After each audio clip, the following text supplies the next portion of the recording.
शक्य तेवढा प्रयत्न केले तर अशक्य असं काहीच राहत नाही. महेश नानगुडेचं 99 धावाचा रनचेस करताना अर्धशतक. एकटाच लढतोय आणि सिंहासारखा लढतोय आपल्या संघाला जिंकवण्यासाठी.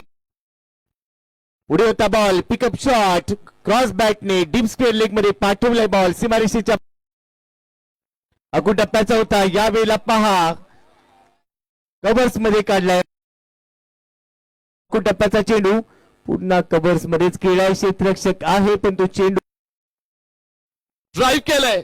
Classic cover drive at his best. घेण्यासाठी सज्ज. उलट दिशेने खेळाय. वाह वाह वाह, षटकार. अर्थात सुमित भंडारी. फुलटॉस उलट दिशेने खेळलाय. फरक नाही पडत लॉजिकचा. पहा गोलंदाज अगू टप्प्याचा चेंडू हुक केलाय. फाईन लेगला जाय. एक अतिकिल्ला लढवला. चौफे